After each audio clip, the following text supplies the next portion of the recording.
Interesting stuff. Okay.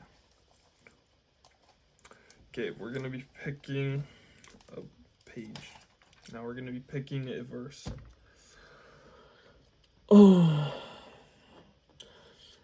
Proverbs 14, verse 12. There is a road that seems to be right with men, but the ends of it reach into the depths of Hades. Okay, we've gotten a nice verse here. We're going to read the necessary context in verse 10 to 16. If there's any context, that's pretty self-explanatory though. If the heart of a man is controlled by feelings, his soul If the heart of a man is controlled by feelings, his soul is sorrowful.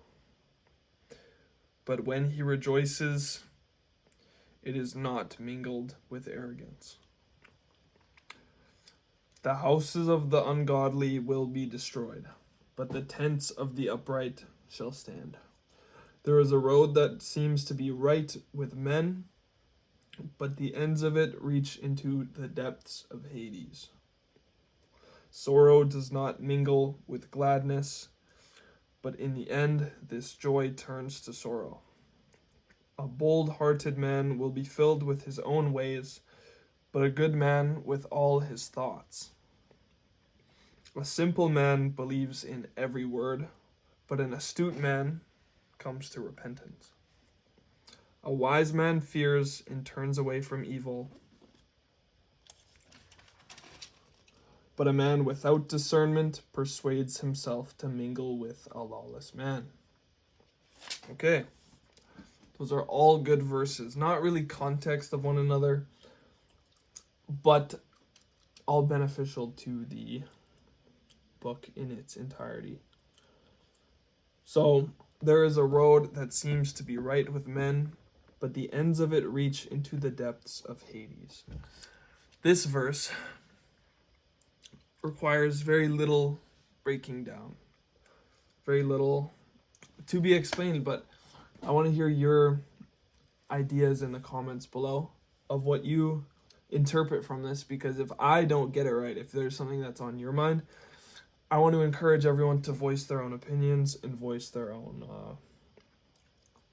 how they view it, so we can be iron sharpening iron. So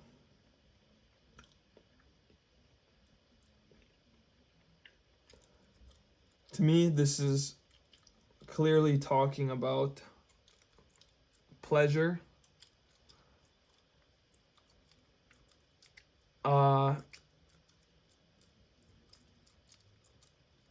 and sorry for the chewing obnoxiously, but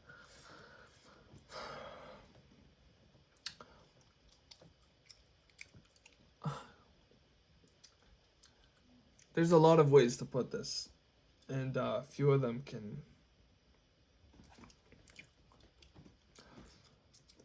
encapsulate it better than this wisdom statement in verse 12 of chapter 14. So, the road that seems to be right with men is speaking of the immediate pleasure which he receives vainly in committing a sin of the flesh.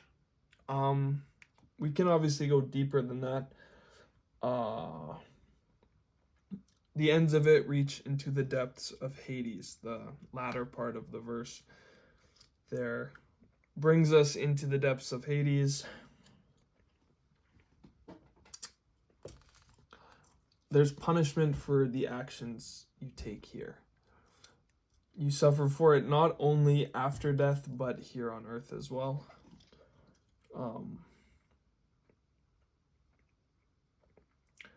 That's what a little bit more it's talking about, how you may be jealous of somebody due to their extravagant lifestyle, but at the same time, they are dealing with much more acute stress, much more stress than you. Oftentimes, like the people we idolize, we don't idolize the like a married family. We don't idolize that as much as we idolize the playboy lifestyle. We idolize a very greedy lifestyle, a hustler lifestyle.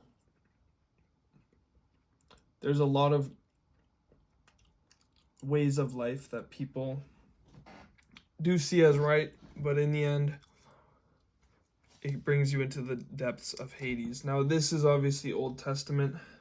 Hades is where you would go if you were not righteous and you were under the law of sin and you had committed sin and you had died in your sin.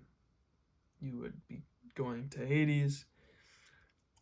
Certain people made it to heaven. I'm not smart enough here yet either.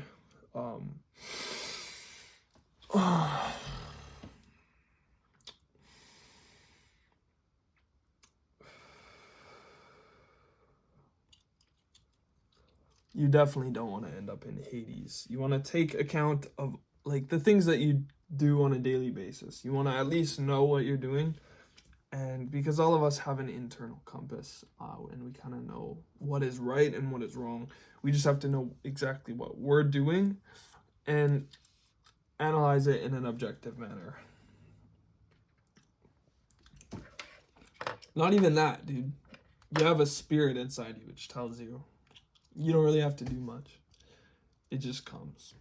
So, there is a road that seems to be right with men. That's saying right perceived by the intellect, not by the internal. Because you can reason many things. I'm sure you've had arguments with people who just try to reason. Like they can come up with an argument backed by ideas about something that is false. Right?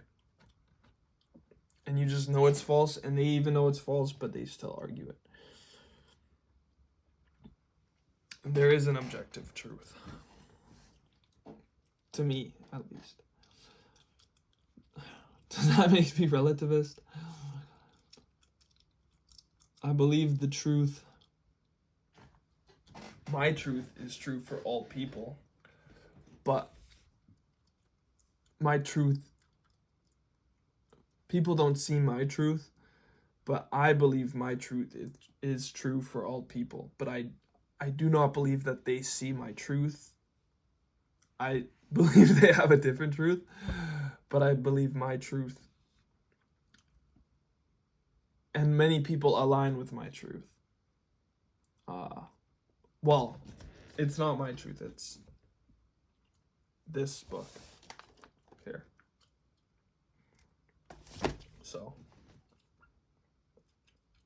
I still do a lot of thinking for myself.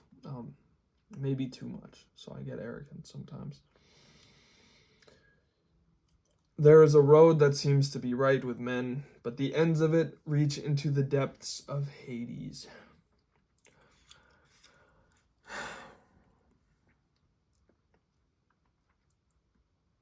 Yeah. You want to enjoy life. But enjoy life, not death, because a lot of people think their life or lifestyle is not death, but it's really just death, because anything in sin is death. So if your lifestyle incorporates all manner of sin into it, like your intentional lifestyle, I'm not saying the accidents you fall into, but your intentional lifestyle, there's a lot of ways that lead into Hades. I don't know why I made this negative. I need some work on this. I'm going to improve as we go. So, I'll catch y'all in the next one.